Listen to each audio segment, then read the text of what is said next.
Thank you for having me this morning. It's a pleasure and an honor to be here with you. At the risk of destroying the mood that's so wonderfully been set, I just want to start by saying my goals for this time with you, I've set very low. So I want you to have the same expectations as well. So a couple of my goals are, one, as I'm just going to say this word evangelical. That kind of has been what I am. I don't like that term. It doesn't mean anything. But as someone who kind of sort of comes from that ilk, my goals, so here is number one, to not get Andy in trouble next week when he gets back. Number two, I've already done this, but just to let you all see that there is flesh and blood, to have a flesh and blood experience with someone who at some point claimed evangelical and is a conservative Christian, something, whatever you want to say, who did not vote for Donald Trump. And thank you. And number three goal is to get someone to do the hand waving thing for me. So thank you, ma'am. Praise God. And then my fourth goal, my kids this morning as I left, I said I'm going to speak for my friend Andy's church, Valley UU, and I said okay, and they said, what are you going to talk? And I told them what I was going to talk about, and I said I got 15 minutes to do it, and they all laughed because I have this like thing of going long, and I was like, you don't think I can do it? And they all looked at me like, no, there's no way you can do it. So Andy said 15 minutes, so I'm trying to get in under 15 minutes just to make a point to my kids, and because I know you're hungry and want to go to lunch. No, my real goal for this time with you, and I really am thankful for this opportunity. I really do treasure it. When Andy asked me several months ago, I said, yes, please. I would love to do this. My goal, as you are, we kind of made fun of some stereotypes about me.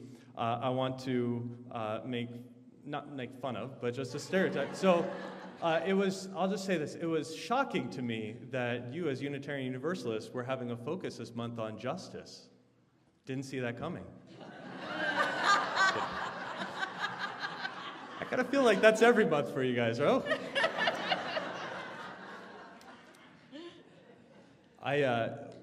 As was alluded to earlier, what I want to give you in these moments is I want to give you something, a suggestion, and I'd like you to then take it and talk about it maybe today at lunch, maybe throughout the week, think about it, and just to ask, what does this look like for me?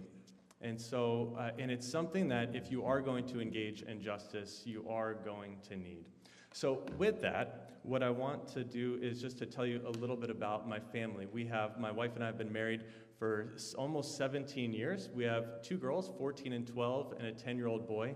And about 6 years ago, we had two miscarriages very shortly after each other, after having our three kids very safely. And that was a really traumatic experience for us. And long story short, Leslie, my wife and I, we decided, hey, we're done having kids biologically. We'd always talked about adopting. And so we started moving down that path, and then became very aware of an area of an injustice, an area of need in our city being foster care. So we started hearing the numbers of the thousands of kids in the foster care system in our county. We started hearing stories of kids in the foster care system where there weren't foster families, and so kids were spending the night in CPS offices because there's no beds. And we started hearing stats that if every congregation in Maricopa County had one family that stepped up to take one child, they would clear out the system and have no kids sleeping in shelters and CPS offices and so on and so forth.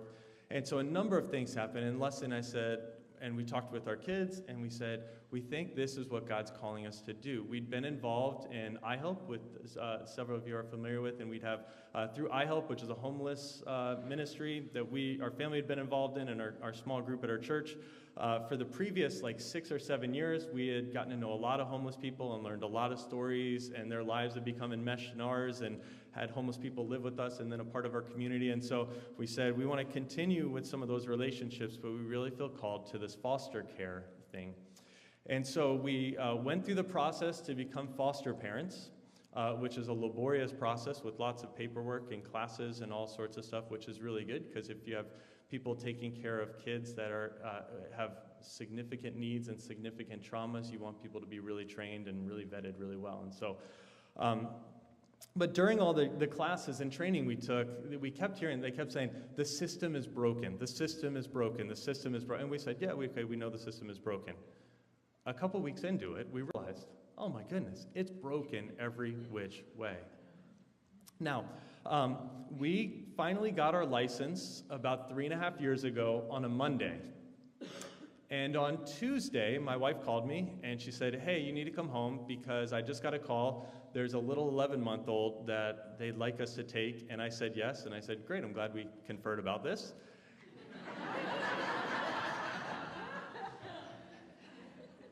And again, breaking down stereotypes. So, sorry.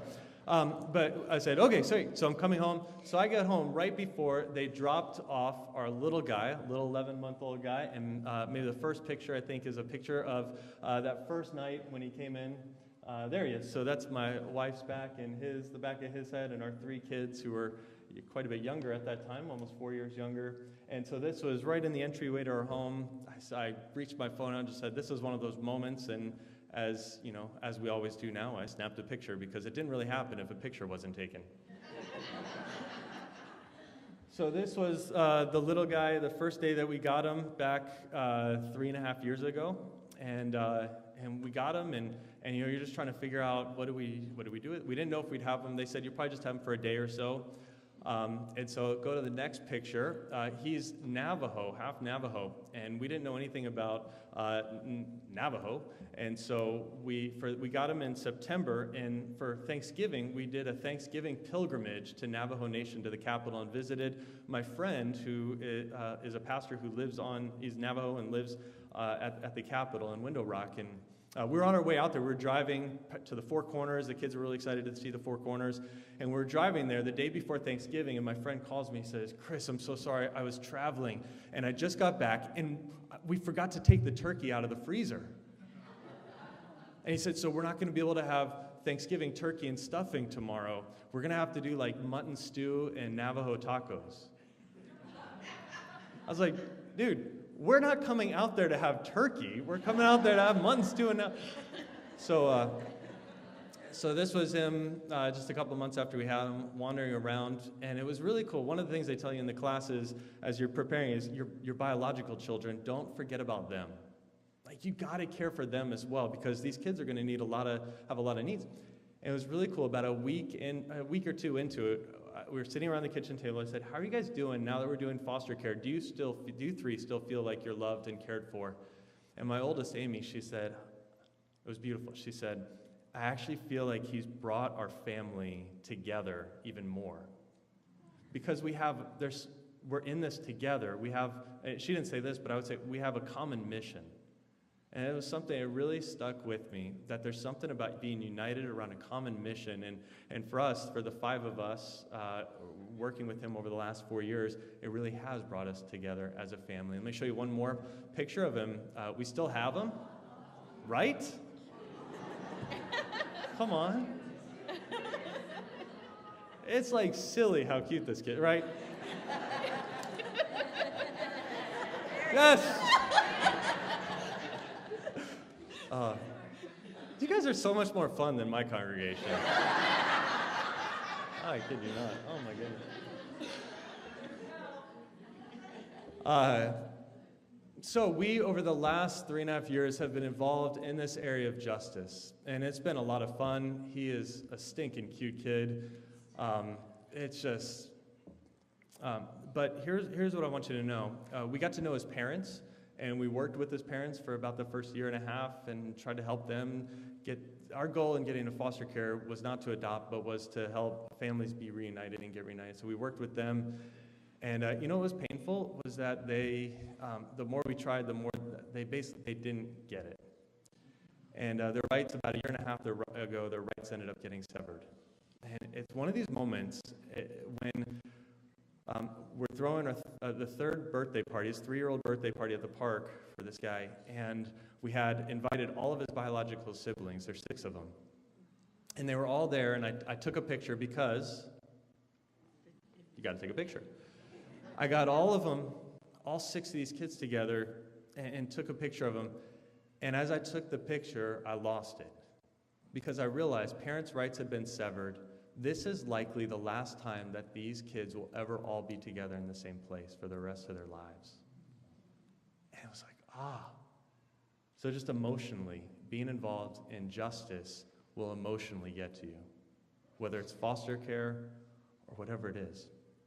But then from there, he went with another placement for last January, February, and March, and they were going to adopt his younger brother and sister and adopt him, and we're going to keep some of the siblings together, and we're really excited about this. And so last January, a year ago, we transitioned him to another family. They had him for 3 months and decided they wanted to adopt the younger two, but not him.